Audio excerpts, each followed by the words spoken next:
Sekarang masuk pada pembahasan yang rame ya, yang lebih rame, yang lebih butuh diskusi panjang terkait dengan makmum, ya kan?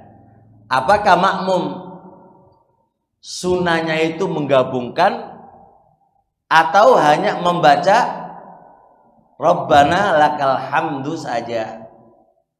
Kalau antum baca nggak? Rabbana to. Kalau ada nggak yang lain baca penggabungan, ada nggak? Kayaknya jarang ya. Tapi ada kan? Ada ya? Pernah dengar ya? Hah? Oh, jarang tapi ada.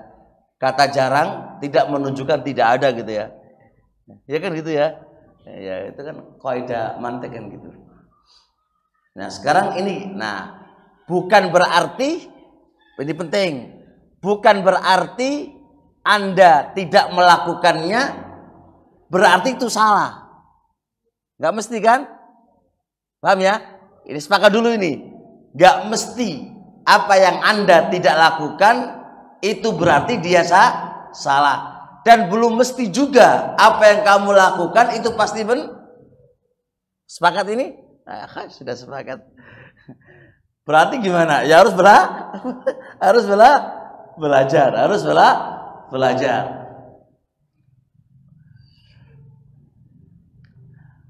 Untuk kasus makmum, masalah makmum menggabungkan ataukah tidak, ini ada dua pendapat di antara para ulama. Pendapat pertama, pendapatnya Atta bin Abi Rabah, ulama Mekah. Kedua, Abu Burda. Ketiga, Muhammad ibnu Sirin. Keempat, Ishaq ibnu Rahawai. Kalau ulama usul membaca Ishaq ibnu Rahawai. Kalau ulama hadis membaca Ishaq ibnu Rahuya. Taib. Dan pendapat selanjutnya Daud al-Zahiri. Dan pendapat ini dikuatkan oleh Ibnu Hazm dalam kitab Muhalla juz 2 halaman 293. Berpendapat makmum itu disunahkan menggabungkan. Makmum itu disunahkan menggabungkan. Pendapat ini dikuatkan oleh Imam Al-Albani. Dalam kitab beliau Sifat Sholat Nabi.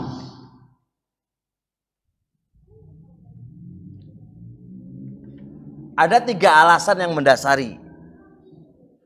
Fokus ya. Karena ini kan menyelisih antum loh ya.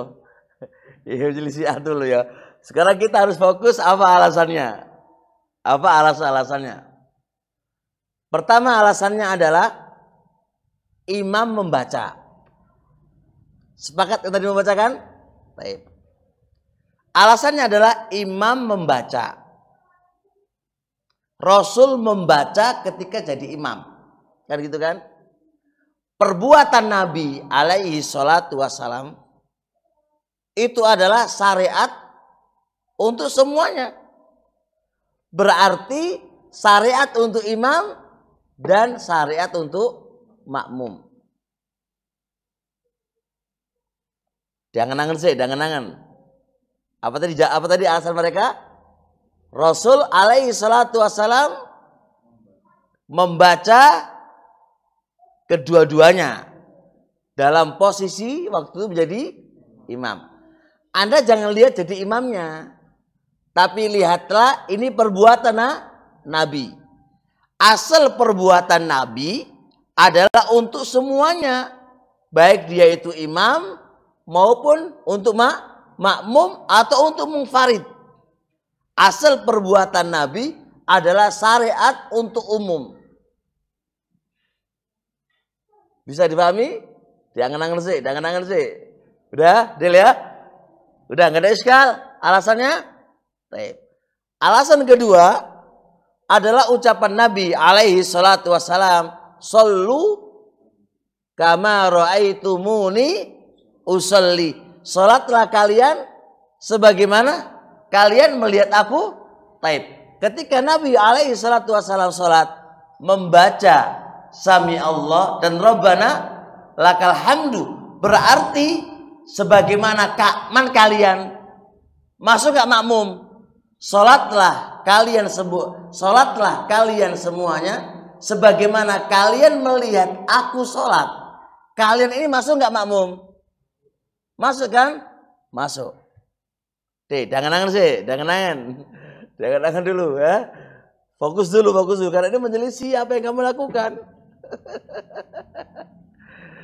Karena menyelisih apa yang kamu lakukan. Deal. Terus ketiga, ini agak bantahannya, perhatikan. Ingat ya, ketiga. Perhatikan hadis Anas yang kita baca tadi. Apa hadis Anas? Idza qala al-imamu sami Allahu liman hamida faqulu rabbana lakal hamdu. Perhatikan.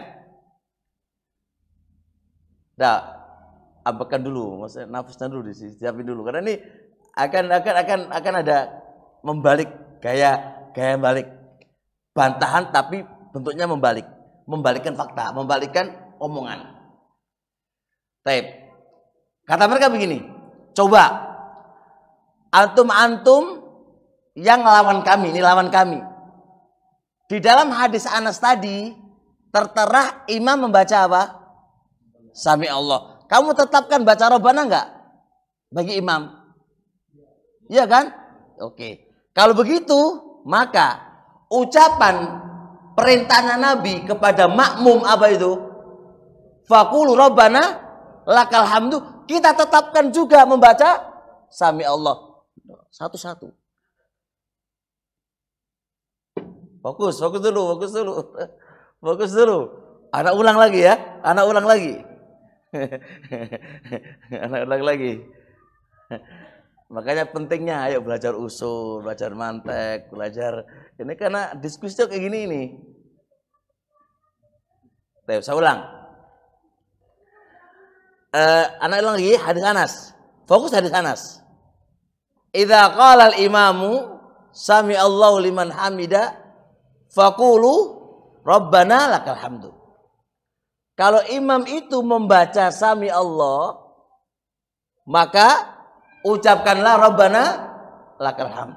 Kata mereka begini, di dalam hadis tadi tertera imam hanya membaca Sami Allah.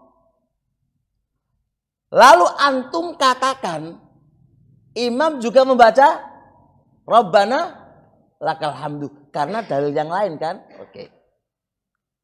Tak pegang ini omongan antum. Di dalam hadis tadi perintah Rasul kepada makmum bilang apa? Rabbana lakal hamdu. Saya katakan juga makmum juga disunahkan membaca Sami Allah. Kenapa? Karena juga ada hadis yang lain. Hadis yang mana? Shollu kama ra'aitumuni usolli.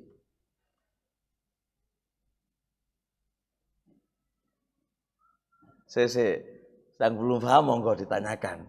Ustaz, aku gurung dong Ustaz. Dan alasannya ini. Sholatlah kamu sebagaimana kamu melihat aku sholat. Berarti kan Rasul membaca Sami Allah kan? Maka harus membaca juga. Sama-sama di dalam hadis itu ada satu yang nggak ada, Pak. Bagi imam dan bagi makmum. Bagi imam tidak ada kata-kata Rabbana.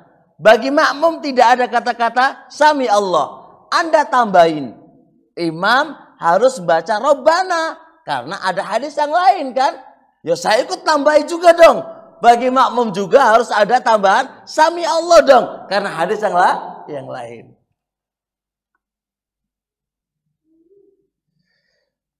Taib ya. Terusnya. Pendapat yang kedua,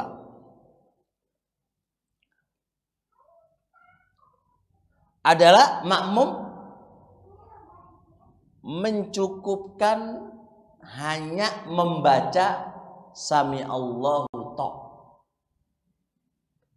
Pendapat yang kedua, makmum mencukupkan hanya membaca Sami Allah, membaca apa? Rabbana, membaca apa?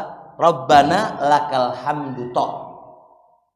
Ana ulang, makmum itu hanya mencukupkan membaca Rabbana lakal hamdu tok.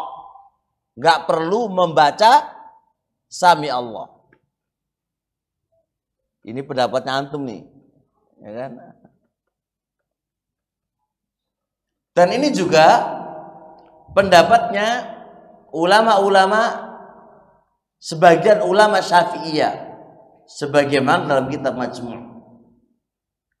Pendapat ini dikuatkan oleh Imam Ibnul Munzir dalam kitab Al-Awsat, juz 3 halaman 162. Pendapat ini juga dikuatkan oleh Syekh Ibnu Utsaimin rahimahullahu taala dalam kitab beliau Syarhul Mumti', juz 3 halaman 144. Apa alasannya? Apa yang menjadi alasannya? Alasannya mereka satu, adalah hadis Anas ibnu Malik yang saya sampaikan tadi. Apa itu hadis Anas? Idza qala al-imamu sami Allahu liman hamida faqulu rabbana lakal hamd. Kata mereka, Nabi hanya memerintahkan kepada makmum hanya membaca apa? Rabbana lakal hamdu.